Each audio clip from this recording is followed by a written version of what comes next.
Savita mic कर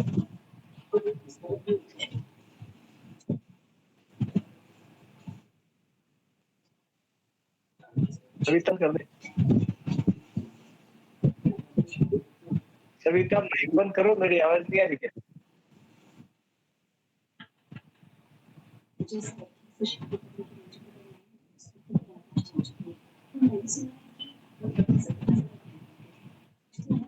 Savita mic बंद कर।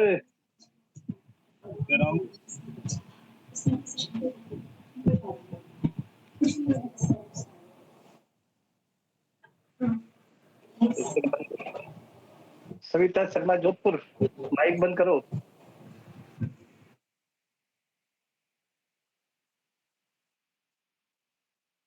श्री राम। आज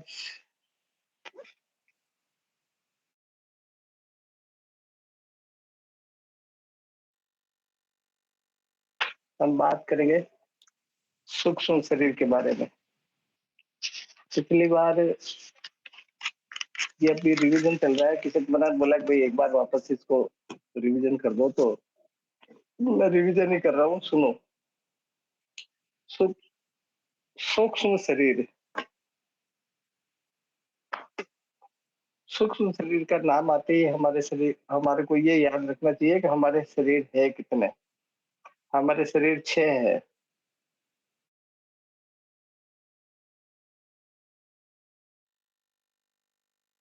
लेकिन ये याद रखो आप कि स्थूल, सूक्ष्म, जय श्री कारण, राम। महाकारण, केवल्य, जैसराम सदस्य और हंस।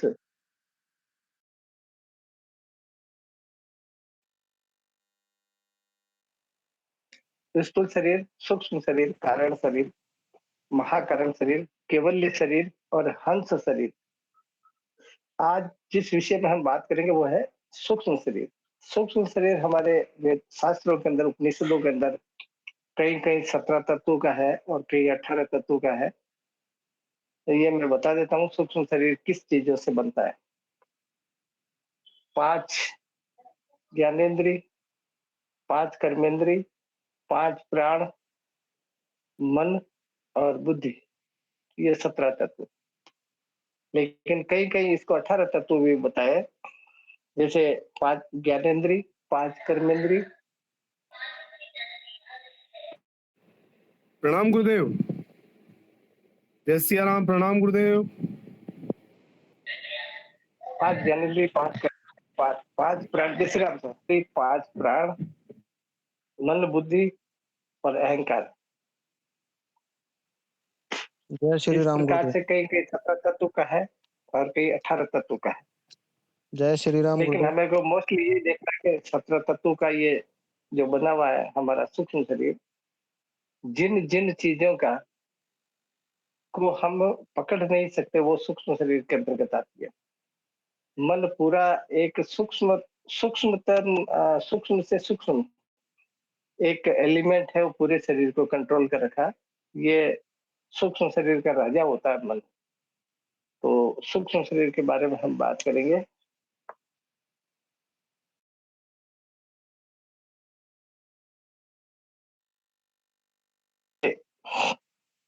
ये जितने भी हमारे प्राण, ये जो हमारे प्राण है,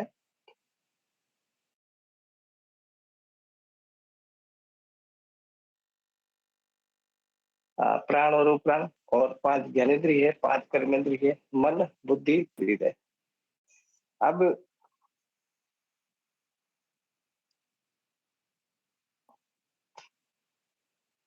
इसमें दिया है कि जब हमारे को ये देखना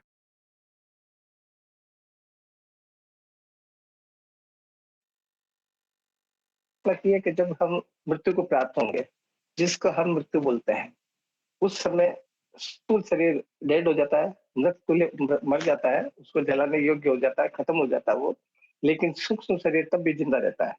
सूक्ष्म शरीर उससे निकल कर और उदान वायु के द्वारा हम 10 गोत्र संस्कार करते हैं हमारे हिंदू धर्म में, तब तक वो बातें वही रहता है, हमारी सारी बातें वो सुनता करता है, ऐसा मानना है हमारे शास्त्रों का।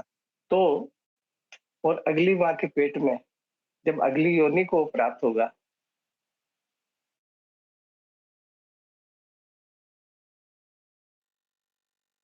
ये सूक्ष्म शरीर को लेके उसके अंश को लेकर अगली माँ के पेट में स्थापित हो जाता है। ये सूक्ष्म शरीर का काम है। उदान वायु के द्वारा ये अगली माँ के पेट में स्थापित होता है और ये जितनी भी ज्ञानेंद्रिय कर्मेंद्रिय हमारी काम करती है, ये सूक्ष्म शरीर के अधीन काम करती है, क्योंकि स्थूल शरीर तो एक बेस है। स्थूल शरीर तो एक बेस है, चाहिए। ये फाउंडेशन है। स्थूल बॉडी जो जो हमारी नेचुरल बॉडी है, जो 5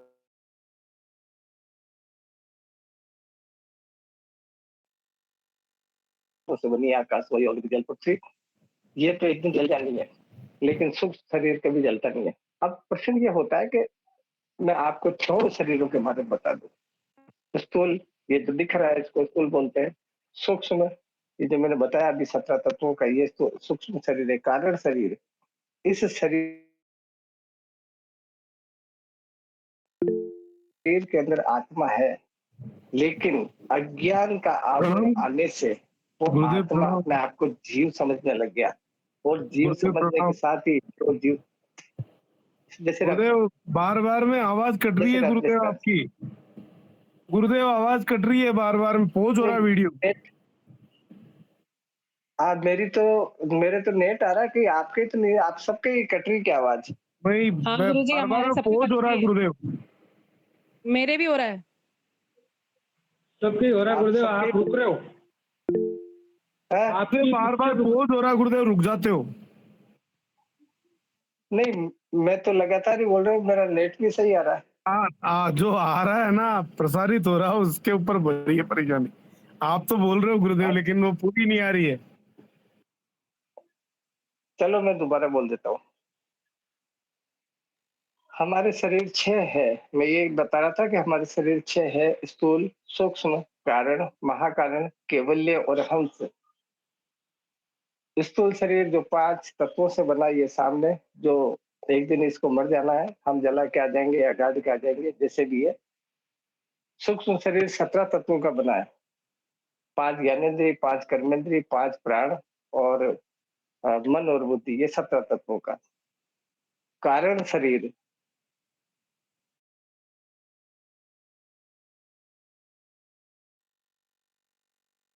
इस शरीर के अंदर आत्मा है। ये आत्मा अज्ञान का आवरण आने से ये अपने आप को जीव समझ गया। शरीर समझने के साथ ही ये दुख सुख का उपभोग करने वाला समझने लग गया, जबकि ऐसा है नहीं। ये है कारण शरीर। महाकारण शरीर, जब उस चैतन्य की अनुभूति होने लग जाती है, वो महाकारण शरीर, चैतन्य शरीर, केवल्य शरीर, जब उसकी प्रॉपर अनुभूति हो ही जाती है, और हंस, सबसे लास्ट में हंस शरीर, जब वो स्वयं ईश्वर हो जाता है, फिर वो शरीर नहीं रहता है, इसको बोलते हैं हंस शरीर।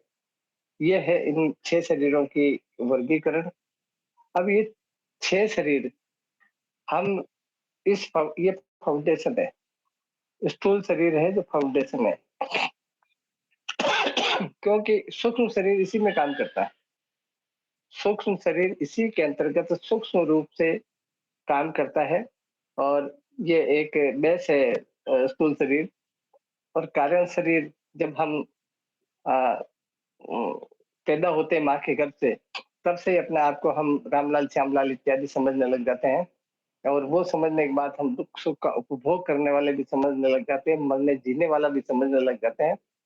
ये कारण शरीर के धर्म है, क्योंकि हम जीव समझते हैं तो जीव को तो दुख सुख होता ही है। महाकारण शरीर इसके ऊपर वाली सीढ़ी है, जब उस चैतन्य की अनुभूति हो जाती है। और केवल्य शरीर, जब स्वयं अनुभूति हो जाती है प्रत्यक्ष रूप से। और हंस शरीर, जब वो स्वयं ईश्वर हो जाता है। ये है हमारे जो शरीर है, इसका वर्गीकरण। अब प्रश्न ये होता है कि फिर सूक्ष्म शरीर कब और कैसे काम करता है इसमें शरीर में? स्थूल शरीर का कोई लेना देना नहीं है। स्थूल शरीर का कोई लेना देना नहीं है। सूक्ष्म शरीर ही सारा कर्म, अपना कर्म धर्म निभा रहा है। इसको तो ले जाता है, जैसे नौकर है ये तो बार वाला। ये जो बार वाला आवरण दिख रहा है ना, ये तो नौकर है सूक्ष्म शरीर का। मन जैसे चाहता है वैसे इससे करवा लेता काम। जैसे एक बहुत बड़ा सेट होता है,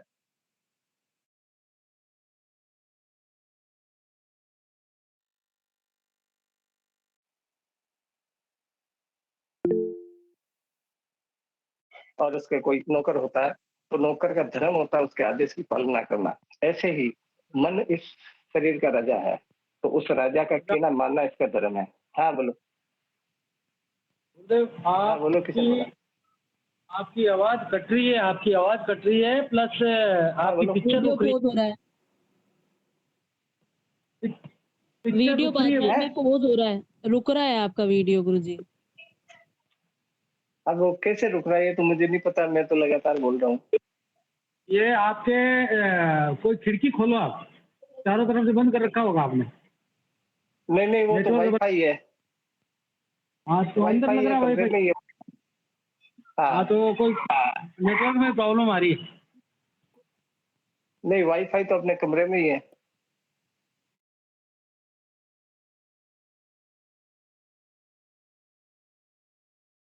आप बोल रहे हो आपकी आवाज कट कट के आ रही है मेरे पास। वो नेटवर्क में सबके रहा, वो आपके पास भी इश्यू आ रहा है या और दूसरों के पास भी आ रहा है? मेरे पास भी वाईफाई भी है, नेट भी, दोनों है। प्रॉब्लम है कुछ न कुछ गुरुदेव। हाँ, हो सकता है कोई ना कोई गड़बड़ी हो। कोई टेक्निकल तो मैं प्रॉब्लम आ रही अभी है, आए। हाँ, टेक्निकल प्रॉब्लम आ रही है गुरुदेव कोई। हाँ, तो हो सकता है कोई टेक्निकल प्रॉब्लम हो। जब तक आप सुनो, फिर ये मैं सूक्ष्म शरीर को इतने से समझ लो। उसके आगे फिर मैं आपको बताऊंगा।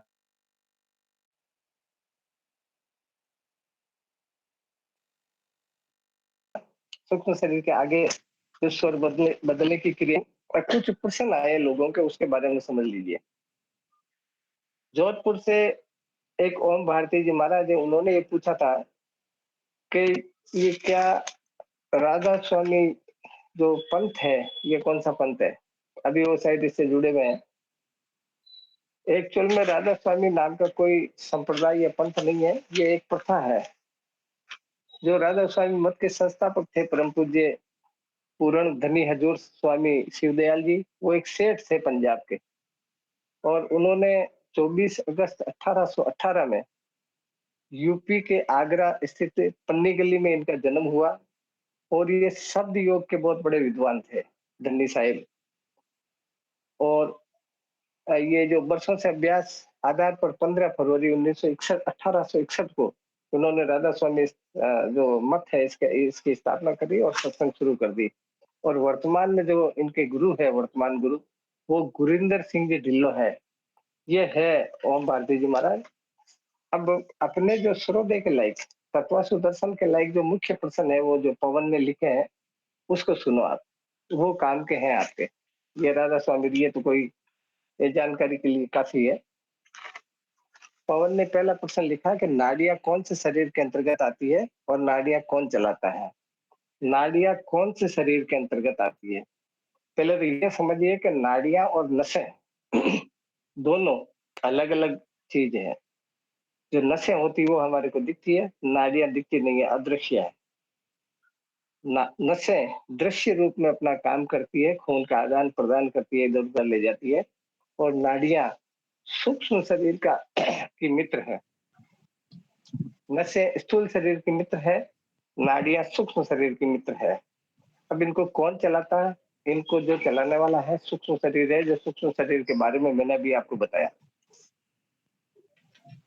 दूसरा प्रश्न है कि जब मैं माँ के गर्भ में नहीं था तब मैं कहाँ था, किस रूप में था, तथा क्या माता पिता के अंदर मौजूद था या पिता के अंदर मौजूद था? दोनों के मिलने के बाद शुक्राणु और अंडाणु सजीव है या निर्जीव? अगर निर्जीव है तो उन्हें आपस में संयोग करना कैसे आता है?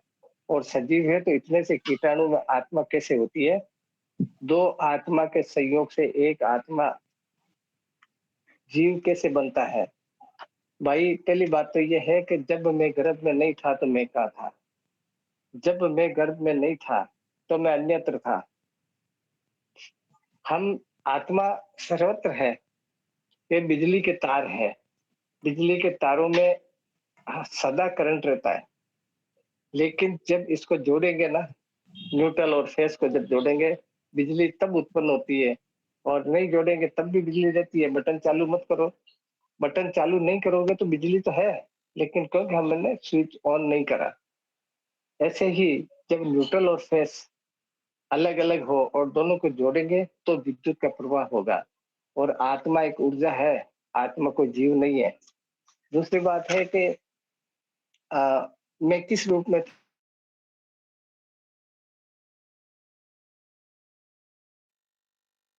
था, तो सर्वत्र रूप में था। पिता के अंदर या माता के अंदर, तो न माता के अंदर था न पिता। और फेस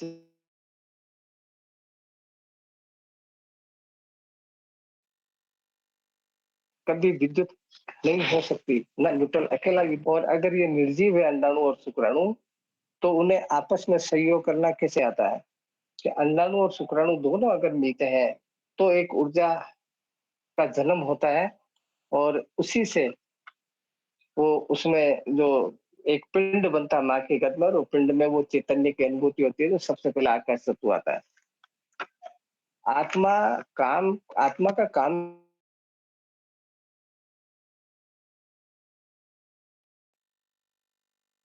आत्मा का काम क्या है, विद्युत का काम क्या है, कि हवा का काम क्या है।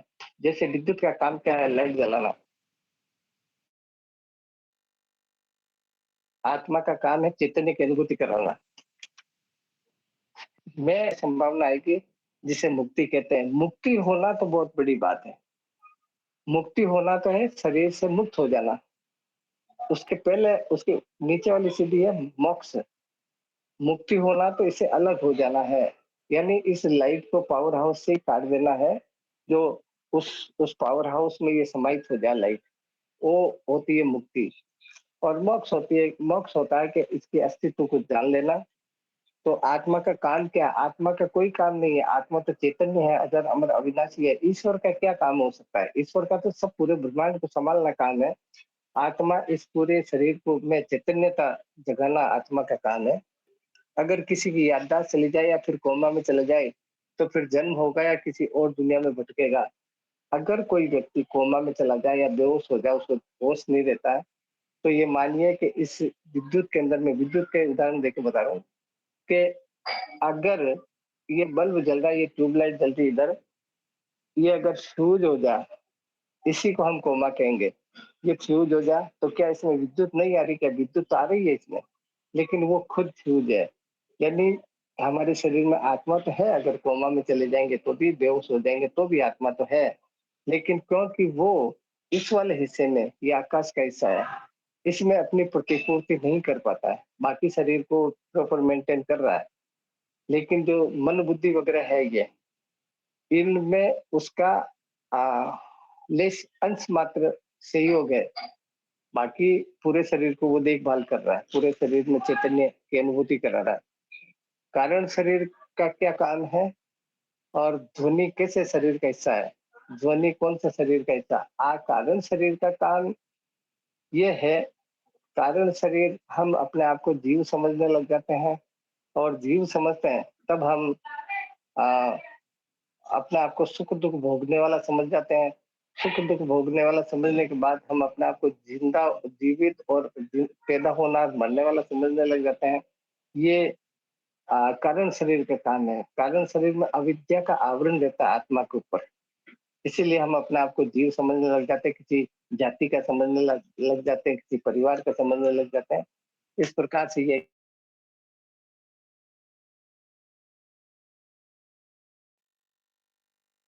काम है। और ध्वनि कौन सा शरीर का हिस्सा है? जो ध्वना, पांच ज्ञानेंद्रिय, पांच कर्मेंद्रिय, पांच प्राण, मन और बुद्धि, इसी के अंदर, इसी से तो ध्वनि निकलेगी। प्राण और आत्मा के अलग अलग है, आत्मा और प्राण के अलग अलग है। प्राण 10 प्रकार के होते हैं, 5 प्राण होते हैं और 5 उपप्राण होते हैं। प्राण अपान समान उदान व्यान नाग कूर्म कृकल देवदत्त और धनंजय, ये मिला के 10 प्राण है। और प्रश्न ये है कि क्या आत्मा इनसे अलग है या आत्मा इसमें समाहित है? आत्मा तो एक तरंग है, आत्मा एक एनर्जी है, आत्मा एक ऊर्जा है, जो प्राण के ही संयोग से उसका आदान प्रदान होता है। अगर प्राण ही नहीं रहा तो आत्मा कैसे रहेगी? मूर्ति में प्राण प्रतिष्ठा की जाती है, लेकिन निर्जीव पत्थर में प्राण डालने वाला भी तो एक जीव ही होता है। एक जीव प्राण को पैदा कर सकता है। अगर ऐसा है तो हम अपने प्राण क्यों नहीं पैदा कर सकते? क्या बिना सांस के भी कार्य है?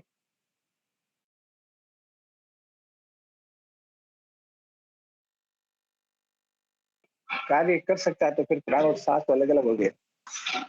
हम हमारे धर्म के अंदर 3 कांड है, कर्म कांड, उपासना कांड और ज्ञान कांड। कर्म कांड अपने आप में महत्वपूर्ण है, उपासना कांड अपने आप में महत्वपूर्ण है, ज्ञान कांड भी अपने आप में महत्वपूर्ण है, कोई कम नहीं है। कर्म कांड में ये विधि आती है कि अगर विधि विधान से की जाए तो पत्थर में भी परमात्मा हो सकता है। जैसे मीरा ने निकाल दिया, कर्माबाई ने निकाल दिया, सूरजाबाई ने निकाल दिया, सहजोबाई ने निकाल दिया।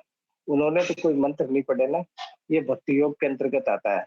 और पत्थर में प्राण हो सकता है। आज गोपीनाथ का मंदिर है जयपुर के अंदर, एक अंग्रेज आया था बाहर से, उसने सुना कि गोपीनाथ में जो कृष्ण का मंदिर है, उस कृष्ण में जान है। पत्थर का है कृष्ण तो, लेकिन उसमें जान है, उसने सुना।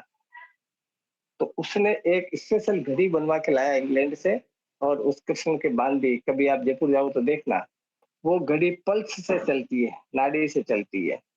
तो उस घड़ी में वो घड़ी चालू है आज भी। लेकिन जब पुजारी जी उसको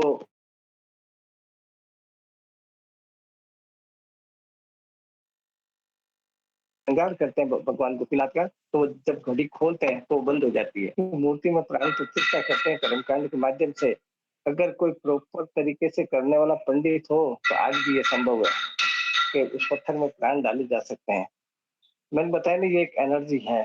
अभी हम दिवाली को लड़ियां लगाएंगे, एक लड़ी नहीं जल रही है क्योंकि उसको डिस्कनेक्ट हो रहा है। अगर हम तरीके से कोई काम करके उसके तार में जोड़ दें, वो भी जल जाएगी।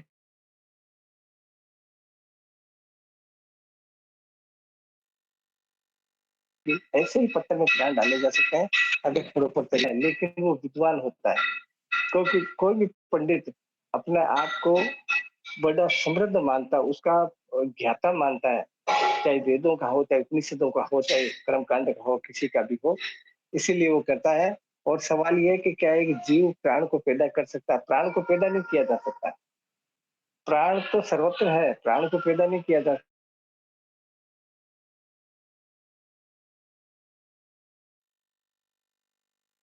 सर्वत्र है, लेकिन खाली उसको डालना होता है।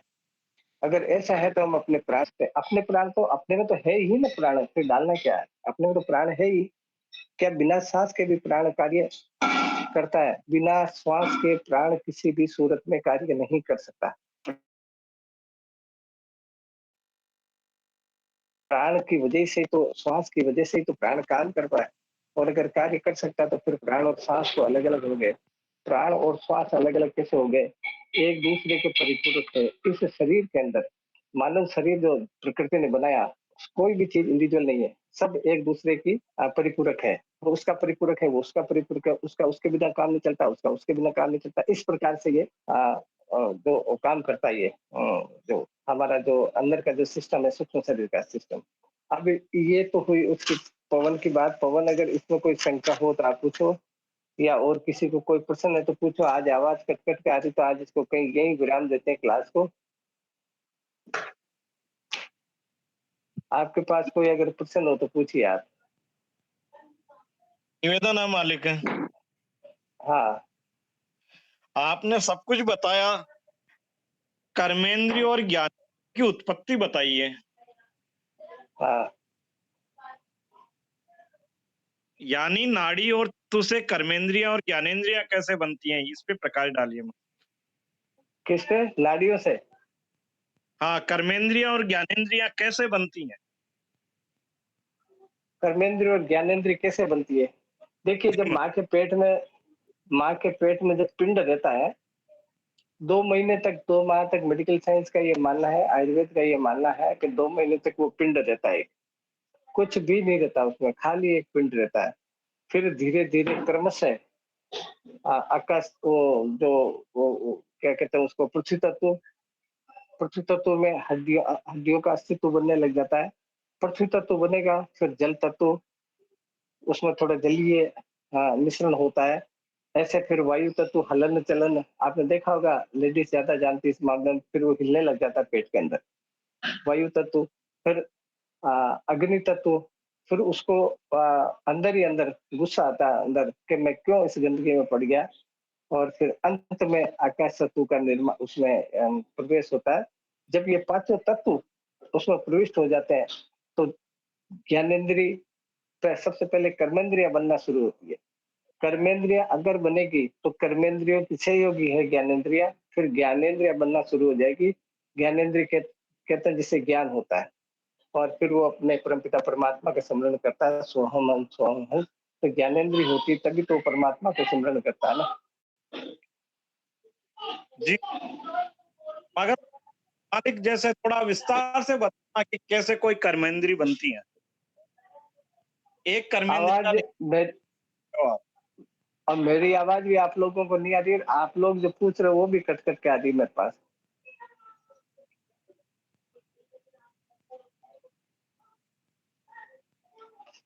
धीरे धीरे उसमें हाथ बनेंगे, पैर बनेंगे, मुंह का आकृति बनेगी, इस प्रकार से बनती है वो नाभि के द्वारा। इस इसके द्वारा जो हमारी माँ से कनेक्ट रहती है, माँ के जितने अंग है वो अंग इसमें बनना शुरू हो जाएंगे धीरे धीरे, छोटे छोटे से। और जब वो सारे अंग बनना शुरू हो जाएंगे, सारे अंग परिपूर्ण हो जाएंगे, तो फिर ज्ञानेंद्रियों का प्रवेश होता है। इस प्रकार से इनका निर्माण होता है।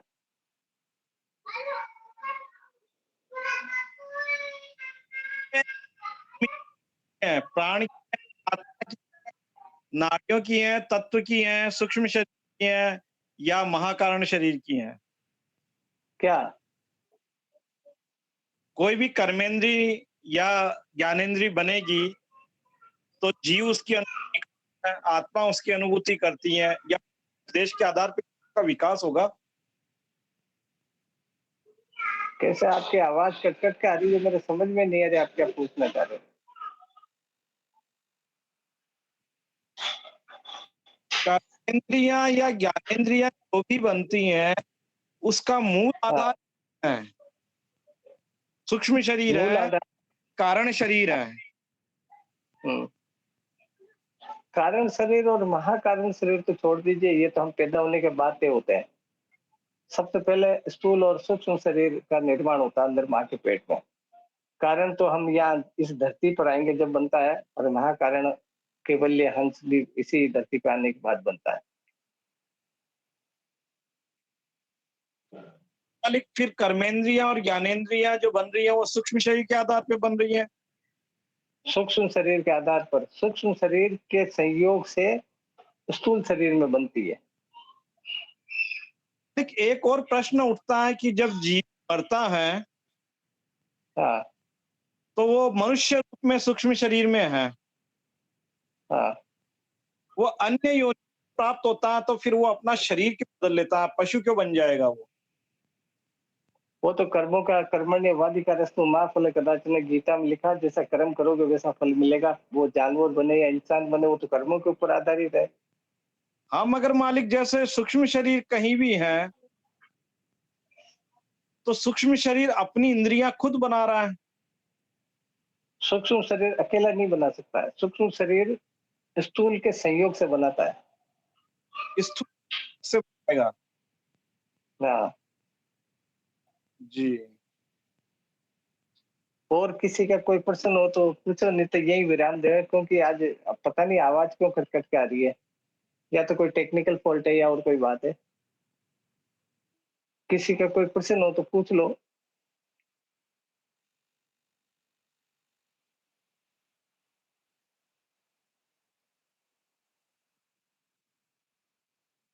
नहीं है किसी के पास कोई प्रश्न? निवेदन एक और है मालिक। हाँ आध्यात्म कह रहा है कि सूक्ष्म शरीर कभी नहीं मरता, हाँ। तो मृत्यु के पर्यंत सूक्ष्म शरीर बदल कैसे जाता है दूसरी सूक्ष्म योनि? शरीर, हाँ। दूसरे सूक्ष्म शरीर, सूक्ष्म शरीर कोई मनुष्य नहीं होता, सूक्ष्म शरीर कोई मानव नहीं होता। वो एक चेतना का पुंज है, और वो चेतना का पुंज चाहे गड्ढे में जाओ, चाहे घोड़े में जाओ, चाहे कुत्ते में जाओ, उसमें वो चेतना रहती है। उसमें उसके द्वारा जैसे मान लो कोई आदमी नीच कर्म किया, उसने वो कुत्ता बन गया, तो कुत्ते में वो सूक्ष्म शरीर है, लेकिन क्योंकि कुत्ते में 4 तत्व होते हैं, इसीलिए फिर आकाश की न्यूनता हो जाएगी उसमें। लेकिन उसको ये तो पता रहेगा ये घर मेरे मालिक, ये घर मेरा है, ये पत्नी मेरी है, ये बच्चे मेरे हैं, इस प्रकार से। गुरुजी, ये जानवरों में भी 4 शरीर होते हैं क्या? जानवरों में 4 तत्व होते हैं, जो चौपाई है ना, उनमें 4 तत्व होते हैं। तो हाँ बोलो। गुरुजी, ये 4 शरीर के लिए पूछ रहा हूँ मैं कि जानवर, पशु, पक्षी, इनमें नहीं, जानवर में सिर्फ 2 शरीर होते हैं, स्थूल और सूक्ष्म, कारण और महाकारण। क्योंकि कारण उनको तो पता ही नहीं कि हमारे अंदर आत्मा है, इसलिए कारण होने का प्रश्न ही नहीं उठता है। महाकारण चैतन्य की अनुभूति उनको होती नहीं है, इसलिए महाकारण भी नहीं है। उसमें 2 ही होता है, एक सूक्ष्म शरीर और एक स्थूल शरीर। कैसे और ग्राह्य का किस्सा सुनाते हैं, रामायण में का किस्सा सुनाते हैं, क्या जैसे ज्ञान था राम का, है? रामायण में जटायु ज्ञानी पक्षी था या काकभूषुंडी ज्ञानी पक्षी थे, हाँ, तो वो फिर उनमें ज्ञान कैसे था? कारण और महाकारण का अस्तित्व नहीं था मालिक। काकभूषुंडी कौवा नहीं था एक्चुअल में, वो इंद्र का बेटा था, जयंत।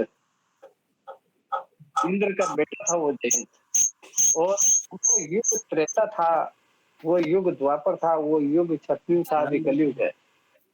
वो जयंत का बेटा था, और इंद्र का बेटा था जयंत। वो काक योनि में था। उसने ये कहा कि प्रभु, जब परमात्मा का ही वरदान हो जाए तो क्या कौवा, क्या मछली, कुत्ता, गधा, घोड़ा, जब उसकी कृपा हो जाए प्रभु परमात्मा की, तो क्या नहीं हो सकता है। सृष्टि के मगर ऐसी एक कथा मालिक गज और ग्राह्य की भी आई है।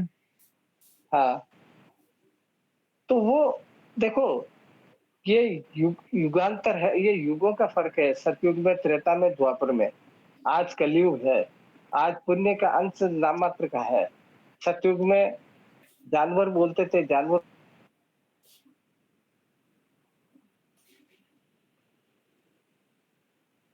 इसका मतलब उसका आकाश तत्व था। आकाश तत्व धीरे धीरे ढलान की ओर आ गया, धीरे धीरे न्यूनता की ओर आ गया, और कलयुग में आते आते ये इस प्रकार से हो गया जैसे मैं बता रहा हूँ आपको।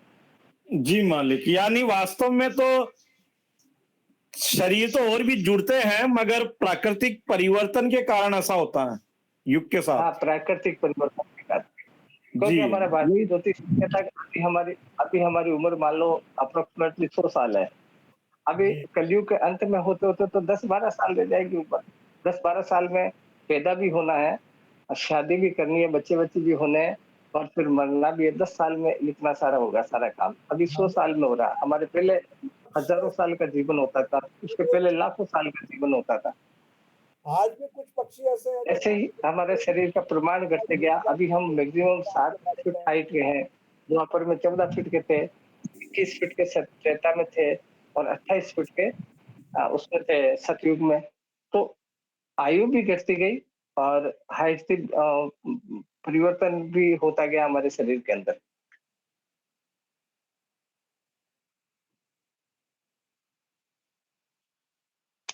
तो ये इसको विराम देंगे, क्योंकि आज ना तो मेरी बात आप लोगों तक जा रही है, ना आप लोगों की बात मेरे तक आ रही है।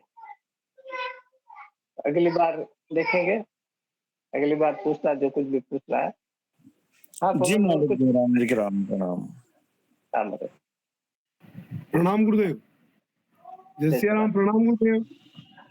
जय श्री राम, जय श्री राम सर, जय श्री राम। जय श्री राम गुरुदेव, प्रणाम। जय श्री राम। जय श्री राम गुरुदेव। जय श्री राम। जय श्री राम गुरु जी।